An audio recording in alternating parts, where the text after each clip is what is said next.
5 cartas acerca do culto e do ministério pelo Espírito Santo. Mas um só e o mesmo Espírito opera todas essas coisas, repartindo particularmente a cada um como quer. Carta de 1 ao Coríntios, capítulo 12, verso 11. As cartas seguintes foram dirigidas há vários anos a um grupo de cristãos, com os quais o autor estava particularmente ligado, tanto pelo seu serviço no meio deles, como pelo seu afeto. Foi isso que lhe deu coragem para falar muito livremente com eles acerca de assuntos de profundo interesse mútuo. Desde então, muitas vezes lhe pediram que publicasse essas cartas. Porém, ele sempre se recusou a fazê-lo, com receio de que aquilo que era aplicável numa dada igreja local, em uma assembleia, num certo estado espiritual não fosse tão bem adaptado às necessidades de outras localidades, cujas condições poderiam ser muito diferentes. Assim, e além disso, receava ainda transparecer o desejo de tomar entre os seus irmãos uma posição que ele não atribuiria a si próprio na sua terra, mas que lhe era alegremente concedida por aqueles cujo meio ele havia tido a alegria e privilégio de trabalhar para o Senhor. Essas duas objeções foram levantadas pelo fato de saber que algumas cópias manuscritas destas cartas circulavam já em diversos lugares. Uma espécie de publicidade clandestina que pode, com razão, dar lugar a objeções muito mais graves.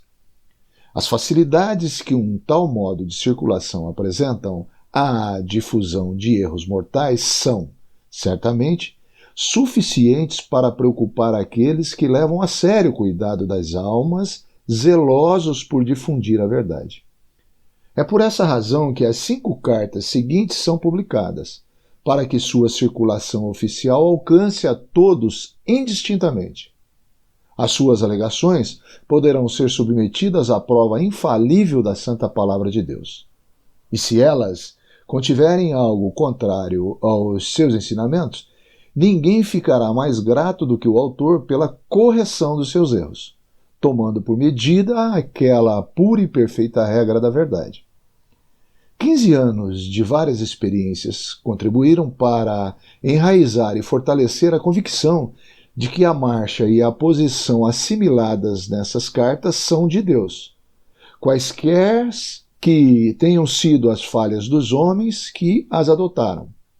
Temos necessidade de paciência, de fé no Deus vivo, de amor por Cristo, de verdadeira submissão ao Espírito Santo, de estudo diligente da Palavra de Deus e de uma sincera submissão de uns para com os outros no temor do Senhor. Não há nada mais a acrescentar a não ser que, ao preparar essas páginas para a impressão, usou-se da liberdade de efetuar nelas as alterações necessárias, assim como de omitir ou modificar algumas expressões que poderiam indicar a congregação particular à qual as cartas foram dirigidas. Tal como são, encomendamo-las às bênçãos de Deus e à consciência dos santos. William Trotter, 1818-1865.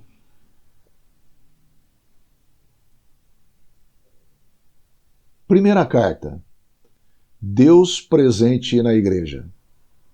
Amados irmãos e irmãs, há vários pontos relativos à nossa posição de crentes reunidos em nome de nosso Senhor e Salvador Jesus, acerca das quais sinto necessidade de vos falar.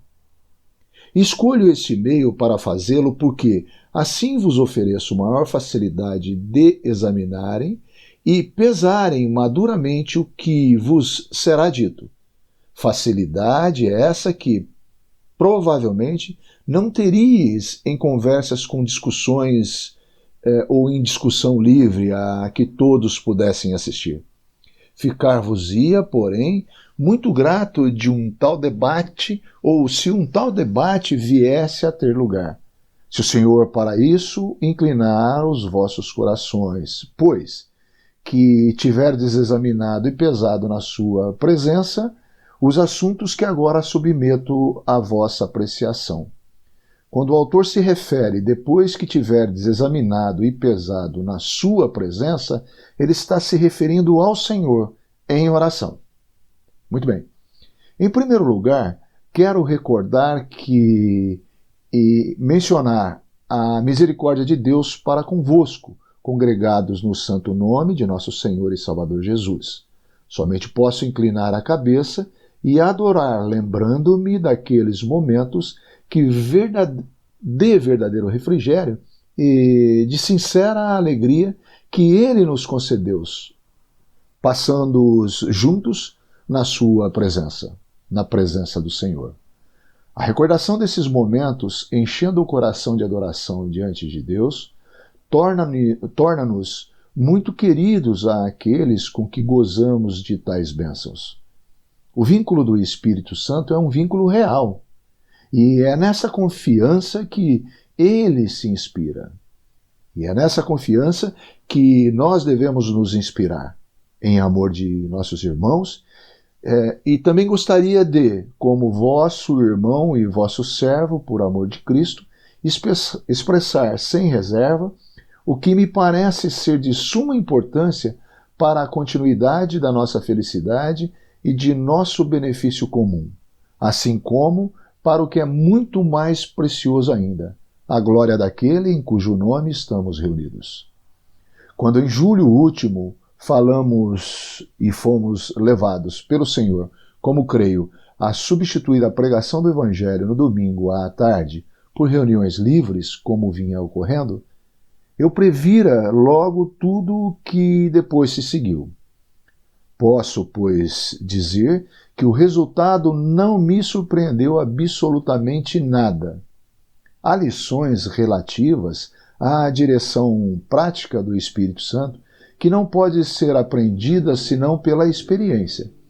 E muitas coisas que podem agora, pela bênção do Senhor, ser apreciadas pelo vosso entendimento espiritual e pelas vossas consciências, teriam sido então completamente ininteligíveis se não tivessem aprendido a reconhecer o gênero de reunião às quais essas verdades se aplicam. É costume se dizer que a experiência é a melhor das mestras. Isso poderia, muitas vezes, ser com razão posto em dúvida, mas já não se poderia duvidar de que a experiência nos faz sentir necessidades que só o ensino divino pode fazer nascer. Acreditar-me-eis quando vos disser que o fato de ver os meus irmãos mutuamente descontentes da parte que eles tomam, uns e outros, nas assembleias, não é para mim motivo de alegria. Mas, se esse estado de coisas contribuir, como creio que o fará, para abrir todos os nossos corações às lições da palavra de Deus que, de outra maneira, não teríamos podido aprender tão bem, esse resultado seria, pelo menos, um motivo de agradecimento e de alegria. A doutrina da morada do Espírito Santo na Igreja sobre a terra, e por consequência da sua presença e de sua direção nas Assembleias dos Santos, me parece ser, desde há muitos anos, se não a grande verdade da dispensação atual, pelo menos como uma das mais importantes verdades que distinguem esta dispensação. A negação virtual ou real desta verdade constitui um dos traços mais sérios da apostasia que se tem manifestado. E este sentimento não tem diminuído em mim, pelo contrário, tem se acentuado à medida que o tempo passa. Confesso-vos abertamente que, reconhecendo plenamente que há filhos bem amados de Deus em todas as denominações que nos rodeiam, e desejando ter o meu coração aberto a todos, já não me seria possível estar em comunhão com um corpo qualquer de cristãos nominais, que substituíssem a soberana direção do Espírito Santo por quaisquer formas clericais. Do mesmo modo como se eu tivesse sido israelita, não teria podido ter comunhão com a fundição de um bezerro de ouro em lugar do Deus vivo. Que isso tenha ocorrido em toda a cristandade e que o julgamento esteja iminente sobre ela por causa deste pecado e de tantos outros, é o que nós não podemos deixar de reconhecer com dor, humilhando-nos diante de Deus, como tendo todos nós nele participado e como sendo um só corpo em Cristo, com um grande número de cristãos que, ainda hoje, vivem nesses pecados e neles se glorificam. Mas as dificuldades que acompanham a separação desse mal, dificuldades que nós, certamente, deveríamos ter previsto e que agora começamos todos a sentir, não podem enfraquecer as minhas convicções relativamente a esse mal de que Deus, na sua graça, nos fez sair, e não despertam em mim o mínimo desejo de voltar a essa espécie de posição e de autoridade humanas e oficiais. Posição, a autoridade e autoridade de que se arroga uma certa classe de pessoas, características da igreja professante e que contribuiu para apressar o julgamento que tem breve e que em breve cairá sobre ela. Porém, amados irmãos, se estamos convencidos da verdade e da importância da doutrina da presença do Espírito Santo, ainda que essa convicção nunca possa ser em nós suficientemente profunda, peço permissão para recordar-vos que essa presença nas igrejas, assembleias dos santos, é um fato e que atesta a presença pessoal do Senhor Jesus. Mateus 18, 20. É de uma fé simples nesta verdade que necessitamos e somos frequentemente inclinados a esquecê-lo. E o esquecimento ou a ignorância desses fatos é a causa principal de nos reunirmos sem daí retirarmos qualquer proveito espiritual para as nossas almas. Se ao menos nos reuníssemos para estarmos na presença de Deus, se ao menos quando estamos reunidos crêssemos que o Senhor está realmente presente ali, que efeito maravilhoso essa convicção teria sobre as nossas almas. O fato é que assim como Cristo estava realmente presente com seus discípulos na terra, como está agora verdadeiramente presente, assim também o Espírito está nas igrejas, nas assembleias dos santos. Se essa presença pudesse, de algum modo, ser notada pelos nossos sentidos, se nós pudéssemos vê-la como os discípulos viam o Senhor Jesus, que sublime sentimento nos inundaria então, e como os nossos corações seriam dominados por ela. Que profunda calma, que respeitosa atenção, que solene confiança nele daí resultariam. Poria fim todo tipo de precipitação, todo sentimento de rivalidade, de agitação. Se a presença de Cristo e do Espírito Santo fosse assim revelada à nossa vista e aos nossos sentimentos espirituais. Mas esse fato de sua presença se basear na fé e não na vista, porventura causa menos influência em nossas vidas? Acaso Cristo e o Espírito Santo estão presentes em menos medida por serem invisíveis? É o pobre mundo incrédulo que não recebe essas coisas, porque não as vê. Tomaremos nós então o lugar no mundo e abandonaremos o nosso? Porque onde estiverem 2 ou 3 reunidos em meu nome, aí estou eu no meio deles. Seria mais correto dizer assim: onde 2 ou 3 forem reunidos pelo Espírito Santo em meu nome, ao meu nome, aí estou eu no meio deles. Diz o Senhor, e acrescenta em outro lugar: eu rogarei ao Pai, e ele vos dará outro Consolador, para que fique convosco para sempre. O Espírito da verdade, que o mundo não pode receber, porque não o vê, nem o conhece, mas vós o conheceis, porque habita convosco e estará em vós. Evangelho de João, capítulo 14, versos 16 a 17.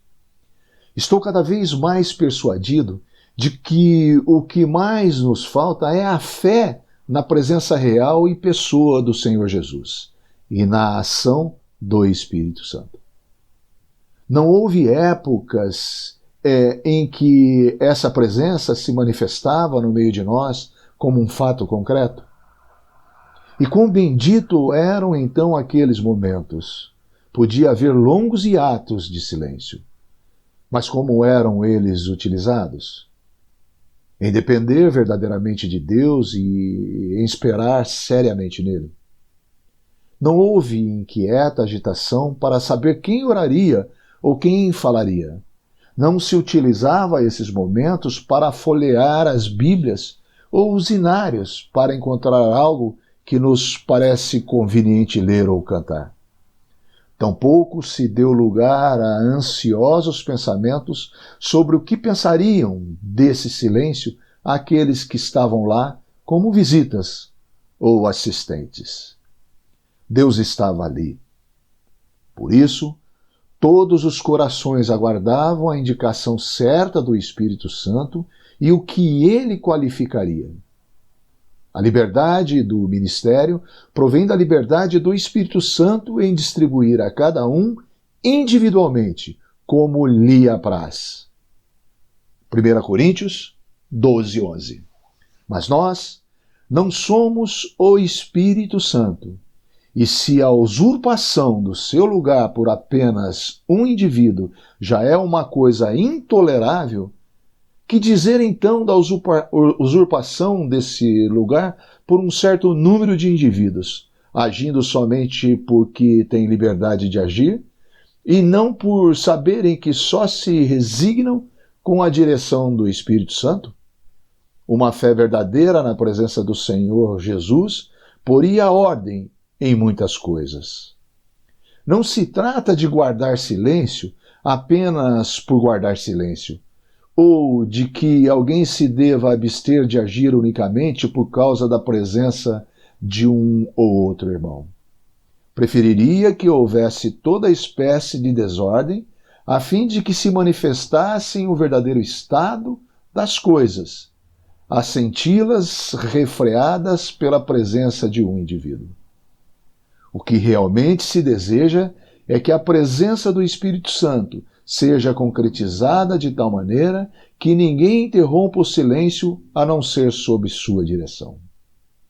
E que o sentimento de sua presença nos guarde e nos defenda de tudo quanto seja digno dele e do nome do Senhor Jesus, que nos reúne.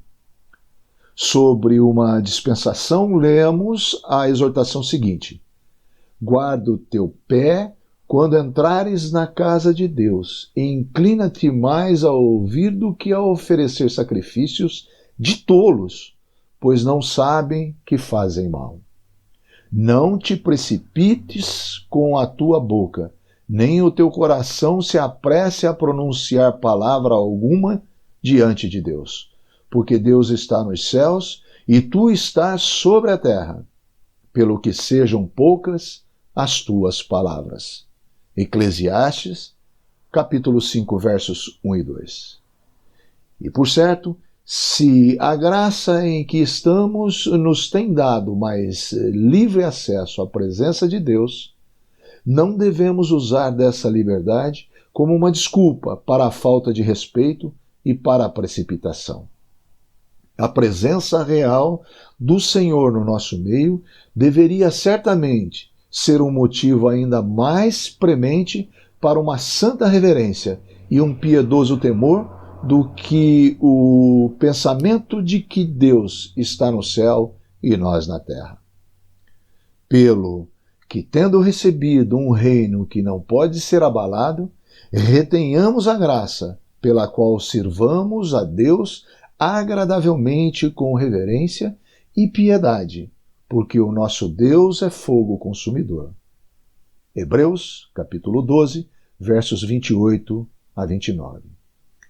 Esperando retomar este assunto, sou, queridos irmãos, vosso indigno servo em Cristo. William Trotter.